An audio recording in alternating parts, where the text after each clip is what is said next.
Transformer का tap change कैसे करते हैं और हमें इसके टैप चेंज करने की आवश्यकता क्यों पड़ती है। ये बहुत शानदार टॉपिक है, बहुत सीखने वाली चीज है। मैं आपको बिल्कुल बेसिक से लेके यहाँ से भी सिखाऊंगा और जो आरटीसीसी पैनल है उससे भी कैसे टैप चेंज करते, दोनों आपको कंडीशन बताने वाला हूँ। सबसे पहले यहाँ पे देख लीजिए, यहाँ पे 1 से लेके 17 तक यहाँ पे आपको टैप दिखाई दे रहे हैं। तो इस टैप को हम चेंज करते हैं और टैप चेंज करने की इजी सी प्रोसेस होती है। यहाँ पे देख सकते हैं एक साइड लिखा हुआ है रिमोट। जब इसके हम रिमोट से करते हैं उस कंडीशन में क्या होता है, आरटीसीसी पैनल से कंट्रोल करते हैं। जब इसको हम लोकल में डाल देते हैं ना, तो लोकल में डालने की साइड देखो सेकंड साइड एक हमारे सिलेक्टर स्विच है, इस पे लिखा हुआ है रेस। जैसे रेस की तरफ करें तो इसके जो टैप है वो बढ़ेंगे और जिसके जैसे इसको लोअर की तरफ करेंगे तो इसके टैप है वो घटेंगे। यानी इसके हमें टैप बढ़ाने और घटाने पड़ते हैं। देखो आप थोड़ा सा बेसिक पहले ये समझ लीजिए कि हमें इसकी आवश्यकता क्यों पड़ी, आखिरकार टैप चेंजर है इसकी हमें जरूरत क्यों पड़ी। उसके बाद जानेंगे इसे टैप चेंज कैसे करते हैं। तो थोड़ा सा मैं आपको काफी पान से सिर्फ 2 मिनट में समझा दूंगा कि इसकी हमें आवश्यकता क्यों पड़ी। पहले आप थोड़ा ये जान लीजिए कि हमें टैप चेंजर की आवश्यकता पड़ी क्यों आखिर। देखो दोस्तों, होता क्या है, आगे से हमारी आ रही है 33,000 वोल्टेज एचटी आ रही है, ठीक है,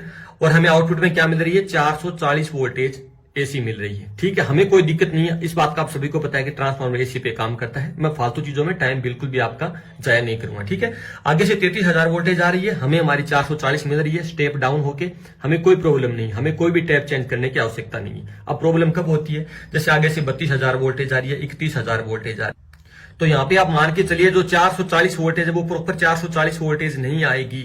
यानी कि आपको जो 440 वोल्टेज नहीं मिल के वहां पे 390 वोल्टेज मिल सकती है, या आपको 410 वोल्टेज वहां पे मिल सकती है, या 420 वोल्टेज मिल सकती है। अब इस कंडीशन में आप क्या करोगे, अगर यहाँ पे 30 केवी आने लग गई आगे से, यानी और भी आगे से जो हमारा ट्रांसमिशन है वहां से और ही कम हमें वोल्टेज मिल रही है, तो हमें तो हमारा आगे वोल्टेज मोटरों के लिए या पूरे लोड के लिए पूरा चाहिए, यानी 440 चाहिए। उस कंडीशन में क्या करेंगे, हम इसके टेप को बढ़ा देंगे। तो ये जो इसकी ज्यादा वाइंडिंग वाली साइड है ना, ये इसकी एचटी साइड है। यहाँ पे थोड़ी सी बिल्कुल वाइंडिंग है ना, बिल्कुल कम वाइंडिंग, इसका मतलब ये इसका स्टेप डाउन साइड है, ठीक है। हम क्या करेंगे, जैसे यहाँ पे वोल्टेज कम आएगा, जैसे वोल्टेज डाउन होगा, यहाँ पे हम इसके टेप को बढ़ा देंगे। जैसे मान के चलिए पहले इसका टेप 2 पे था और हमें आगे से मिल रहा था 33 केवी, जैसे हमारा आगे से 32 केवी आना स्टार्ट हो गया, हमने टेप को 3 पे ले गए। जैसे हमें आगे से 31 केवी आने लगे, हम अपने टेप को 4 पे ले गए। और ये काम हमारा जो ट्रांसफार्मर है ये ऑटोमेटिक ही करेगा, यानी हमारा ऑटोमेटिक ये टैप चेंजर है। एक चीज तो ये क्लियर कर लीजिए और सेकंड ये क्लियर कर लीजिए कि हमारा ऑन लोड, यानी लोड जब होगा ना उस दौरान ही हमारे टैप चेंज होंगे। पहले आते थे ऑफ लोड टैप चेंजर, यानी जब हम पूरे लोड को बंद करके इसके टैप चेंज किया करते थे। इसके पीछे रीजन ये था कि पहले इसके एचटी जो साइड है ना वहां पे टैप चेंजर हुआ करता था, और ये जो ट्रांसफार्मर आप प्रेजेंट टाइम में देख रहे हो इसके एचटी साइड के अंदर टैप चेंजर है। तो इस बात को आप अच्छे से सुन लो कि ये ऑन लोड टैप चेंजर है। बहुत से बंदे ऐसे क्वेश्चन करते हैं कि सर ऑन लोड और ऑफ लोड क्या होता है। जो ऑन लोड होता है, जैसे पूरे प्लांट का लोड चल रहा है या हमारा पूरे जो इलेक्ट्रिकल सप्लाई चल रही है, उसके बाद भी हम टैप को चेंज कर लेते हैं, ये होता है ऑन लोड। और पूरी सप्लाई को बंद करके टैप को चेंज करते हैं, उसको बोलते हैं ऑफ लोड टैप चेंजर। ये चीज आपको क्लियर हो गई। और ये ऑन लोड क्यों है, क्योंकि इसके एलटी साइड यानी जो कम वाइंडिंग होती है, जहां पे कम लोड होता है, उस साइड हमारे टेप लगी हुई है, तो इसलिए हम आसानी से हम इसके टैप को चेंज कर सकते हैं, कोई प्रॉब्लम नहीं आती है। ऑन लोड पर ही टैप चेंज कर लेते हैं, इसलिए इसको ऑन लोड टैप चेंजर बोलते हैं। और टैप को चेंज कैसे करते हैं ये आपने देख लिया।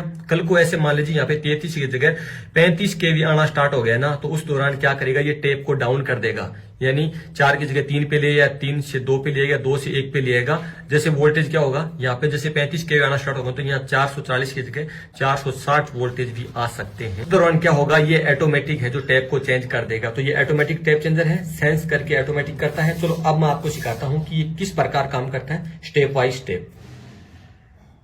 अभी तक आपने ये तो जान लिया कि हमें आखिरकार टैप चेंजर की आवश्यकता क्यों पड़ती है, हम ट्रांसफार्मर के टैप को चेंज क्यों करते हैं। ये जो टैप चेंजर है ये ट्रांसफार्मर के बिल्कुल पास लगा होता है। एक इसका आरटीसीसी पैनल होता है, उससे हम इसको कैसे कंट्रोल करते हैं, यानी इसके टैप को कैसे अप और डाउन करते हैं, कैसे इसके टैप को चेंज करते हैं। यहाँ तक मैंने आपको बताया था कि इसको लोकल में करके इसके लोअर और रेस्ट को करते हैं तो टैप अप डाउन होते हैं। अब मैं आपको सप्लाई ऑन के अंदर सिखाता हूँ कि कैसे इसको हम आरटीसीसी पैनल से इसको कंट्रोल करते हैं। तो सबसे पहले हम इसको यहाँ से रिमोट में डाल देंगे, और यहाँ से रिमोट में डालने के बाद हम आरटीसीसी पैनल जो हमारा लगा हुआ है उससे हम इसको कंट्रोल करेंगे। तो यहां से डाल दिया हमने इसको रिमोट में। अब चलते हैं हमारा जो आरटीसीसी पैनल है उसके पास, उससे इसको मैं आपको समझाता हूं।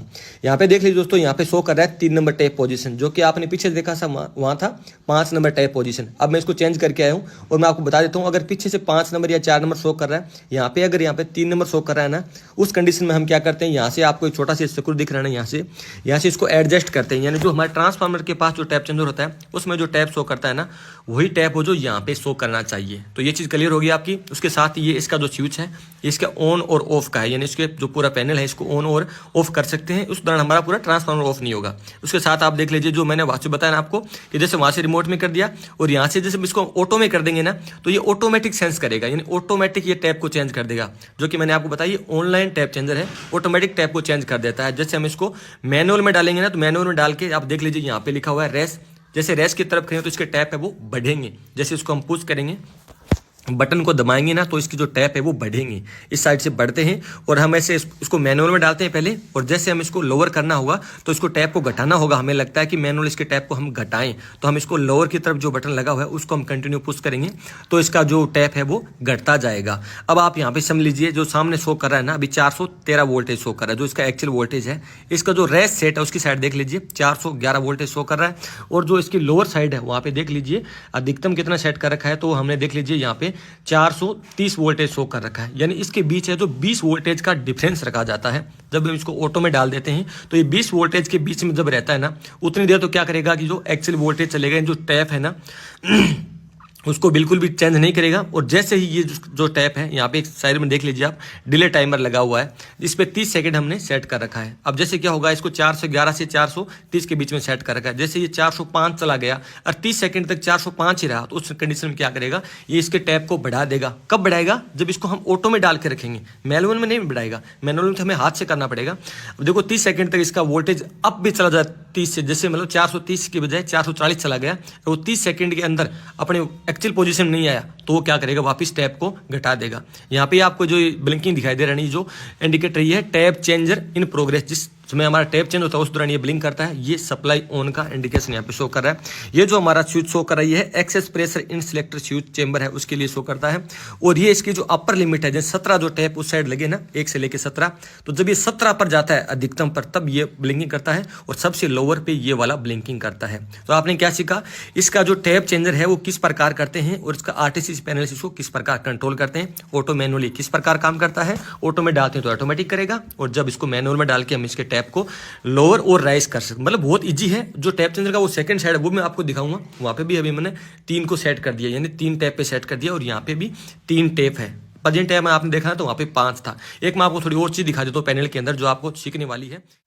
जो टैप चेंजर का जो कंट्रोल है ना, यहाँ पे अभी जो शो कर रहा है आपको 413 या 414 वोल्टेज जो शो कर रहा है ना। अब कई बार क्या होता है, जो हमारा मेन टैप चेंजर है जो हमारे ट्रांसफार्मर के पास लगा है, उसके अंदर वोल्टेज जैसे 440 शो कर रहा है, यहाँ पे 413 शो कर रहा है। उस दौरान क्या करते हैं, जो ये पीटी एडजस्ट है ना, उसको हम इस अंदर एक स्क्रू लगा है, उस स्क्रू को हम टेस्टर की सहायता से एडजस्ट कर सकते हैं, यानी जिसको क्लॉकवाइज बढ़ाएंगे तो ये बढ़ेगा, एंटी क्लॉकवाइज से ये घटता है। तो इस प्रकार हम इसको एडजस्ट कर लेते हैं। हम दोनों जगह सेम वोल्टेज हमें रखना होता है, तभी ये अच्छे से सेंसिंग कर पाता है। इसके अंदर ये थोड़ा कंट्रोलिंग का लगा है, इसके एमसीबी वगैरह लगे, थोड़े से इसके सेफ्टी के फीचर वगैरह लगे हैं। और इसमें आपको आगे से कोई चीज़ अगर आपको समझ में नहीं आ रही तो वो भी आप मेरे को बता देना कि इस चीज़ के बारे में आपको थोड़ा डिटेल बता देता हूँ। बाकी देखो सेकंड जो इसकी साइड है वो मैं आपको दिखा देता हूँ। आज जो मैंने जस्ट इसके जो टैप है वो 3 पे सेट किया। अभी आप आरटीसीसी पैनल और हमारा जो मेन चेंबर है दोनों में देख सकते हो 3 टैप है जो शो कर रहा है, जो कि मैंने जस्ट ही सेट किया है। दोस्तों मैं भी साथ वीडियो बना रहा था, साथ में इसको मैं टैप चेंज कर रहा था ना। मैंने पहले इसको लोकल में डाला, लोकल में डाल के इसको मैं लोअर की तरफ जैसे पुश किया तो ये इसके 2 टैप है वो डाउन आ गए, 5 से ये 3 पे आ गए, जो कि मैं साथ वीडियो नहीं बना पाया, थोड़ा सेफ नहीं था।